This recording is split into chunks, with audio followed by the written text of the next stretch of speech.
Hi, I'm Robyn from Red Robyn Crafts. Today I'd like to show you how to use Sulky Sticky Fabri-Solvy. It's a truly horrible name for one of the greatest products ever invented. I'm not affiliated with them and I'm not being paid to promote them, but I do use it extensively whenever I'm creating felt crafts, as it's easy to use and it always results in perfectly neat projects. You'll notice that I recommend using it for all of my felt book patterns, regardless of whether you're planning on stitching them or hot gluing them. Welcome to the joys of Sulky Sticky Fabri-Solvy. So this product comes in sheets. You buy it in packages. This particular package I bought had 12 sheets in it. And where it first comes into its own is that you can print directly onto this. So this is just a letter-sized piece of paper. I can feed this straight through my printer and then print out my PDF pattern directly onto the Fabri-Solvy.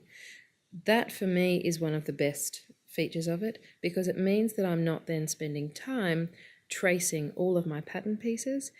And of course, when I'm tracing pattern pieces, I'm likely to just make very small errors in my tracing. My pieces aren't exactly the right size, things like that. So that eliminates that problem by being able to print directly onto it.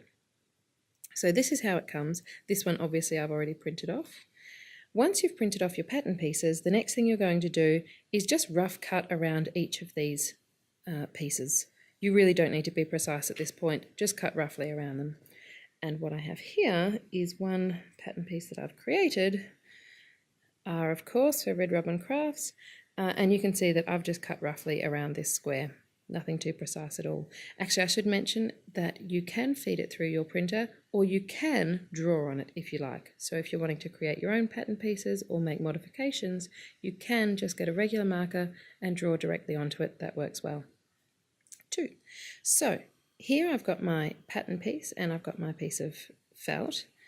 And then all I need to do to get started is peel this off. You'll notice the name is Sulky Sticky Fabri-Solvy. Sticky being because it really is just like a sticker. So I'm going to peel it off and stick it onto my piece of felt, and I'm ready to start stitching. So I've got my floss all ready to go. I'm very quickly going to backstitch this in, like so. Now, I did mention that it's one of the greatest products ever invented, and I really do mean it. It's fantastic. It's saved me so much time with my patterns. However, it's not perfect. It does have a few failings. The first failing that I came across when I started using it is that the adhesive that's being used on this does get stuck onto your needle, and you'll find after a while, once you've been stitching for a little while, your needle just becomes sticky and awful.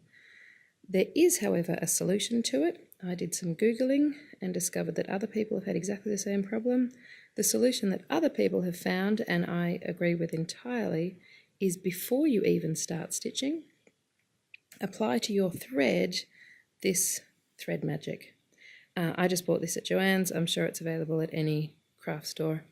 All it is just a waxy type substance, and you pass your thread over it, and it leaves a waxy film on your thread that makes absolutely no impact whatsoever on the thread itself. The colour remains, the thread is perfect, but it stops that stickiness getting onto your needle, and it makes it so much easier to stitch with then.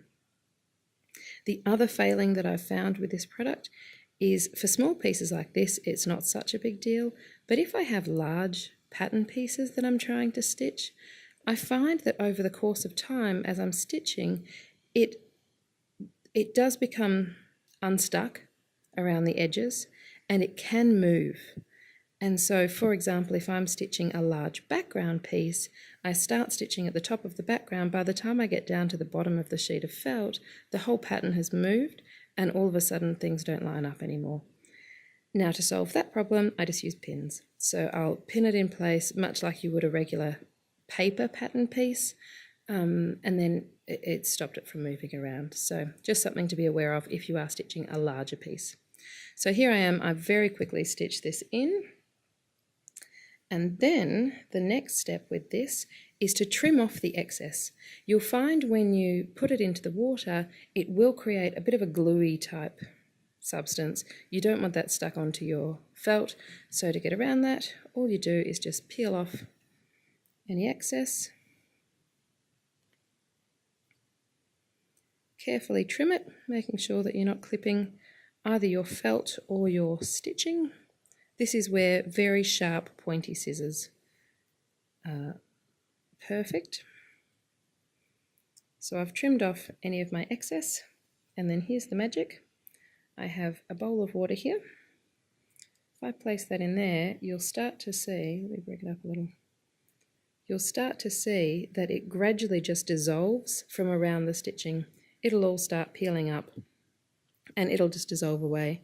If I leave it in a bowl of water like this, in maybe 5 or 10 minutes time, I'll come back and it'll be completely dissolved. Or if I'm being impatient, I can just give it a gentle rub, and that'll speed up the process a little bit.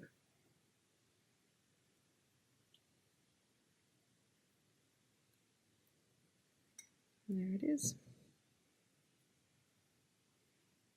So you can see now that the product is completely dissolved. It's just left my stitching behind, and my pattern piece, once it's dry of course, is all good to go.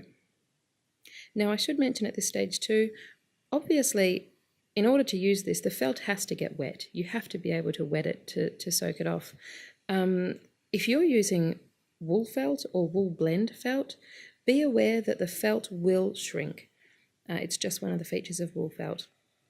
In my opinion, that's not a good enough reason to not use wool felt. You should definitely use it for your felt book patterns.